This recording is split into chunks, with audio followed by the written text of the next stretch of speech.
Hello students, स्वागत है आप सभी का फैक्ट टेक्स आके एक नए वीडियो में। और इस वीडियो में हम यूपी स्कॉलरशिप 2024-25 के लास्ट डेट के बारे में बात करेंगे कि कब तक आप अपने फॉर्म को फिलअप कर सकते हैं। फॉर्म भरने की लास्ट डेट क्या है सभी बच्चों के लिए।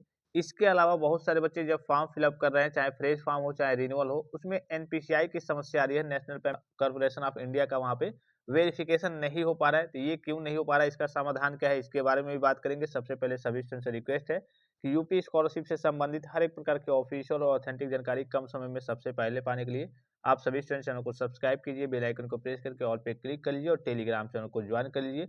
देखिए, अभी आपका फॉर्म फिलअप हो रहा है। फॉर्म फिलअप होने के बाद से जैसे ही आप फॉर्म को कॉलेज में सबमिट करेंगे, उसके बाद से आपका स्टेटस रिलीज होगा। तो स्टेटस आपको कैसे देखना है, स्टेटस में गड़बड़ी होती है तो उसके बाद से आपको करेक्शन कराना होता है। तो यहाँ से आपको यूपी स्कॉलरशिप से संबंधित हर एक प्रकार के ऑफिशियल और ऑथेंटिक जानकारी मिल जाती है कि कैसे स्टेटस चेक करना है, स्टेटस में गड़बड़ी है तो करेक्शन वगैरह कैसे करना है। नहीं तो बाद में चल के पता चले कि आप फंस जाएंगे और बाद में ढूंढते रह जाएंगे। और करेक्शन का भी आपको बहुत ही कम मौका मिलता है, करिए कि 2 4 5 दिन का ही मौका मिलता है। तो इसके लिए आपको अभी फिलहाल में एक्टिव जरूर रहना होगा। सबसे पहले एनपीसीआई के बारे में ही चर्चा कर लेते हैं। देखिए, एनपीसीआई करने से पहले आपको सबसे पहले चेक करना होता है, जाकर के आप एनपीसीआई या फिर यूपी स्कॉलरशिप की ऑफिशियल वेबसाइट से भी एनपीसीआई का स्टेटस चेक कर सकते हैं कि हाँ, आपके बैंक अकाउंट में आपका जो भी बैंक अकाउंट होगा वो एनपीसीआई से मैप्ड है या फिर नहीं। अगर नहीं होगा, वहाँ पे डिजेबल होगा, इनएक्टिव होगा, तो उसको आपको जाकर के बैंक से एक्टिव करा लेना होता है, एनपीसीआई से मैप्ड करा लेना होता है।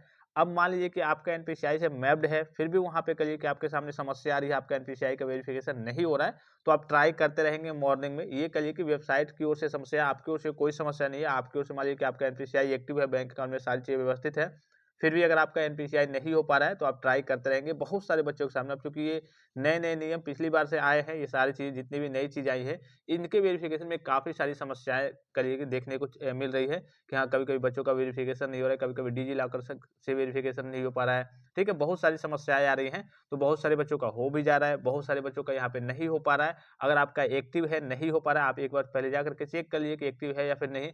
अगर एक्टिव है फिर भी नहीं हो रहा है तो आप डेली ट्राई कीजिए, खास करके आप मॉर्निंग में ट्राई कीजिए। तो मान लीजिए कि अगर अगर फिलहाल में आपका नहीं हो पा रहा है तो कुछ दिनों बाद आपका ऑटोमेटिकली हो जाएगा। चेक एंड प्रीसाइज स्टेटस पे क्लिक करेंगे तो ऑटोमेटिकली आपका वेरीफाइड हो जाएगा।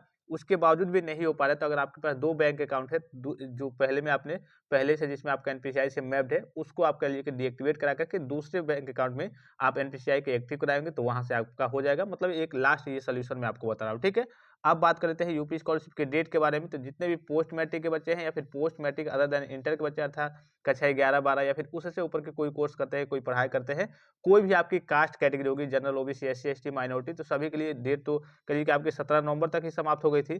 तो फिर से जो नया नोटिफिकेशन जारी हुआ है तो उसमें आपकी जो लास्ट डेट है, यहाँ पे मैं आपको दिखा दूँ, जो मेन पॉइंट है वो मैं आपको दिखा रहा हूँ। यहाँ आप देखिए, चौथा पॉइंट देखिए और पांचवा पॉइंट देखिए।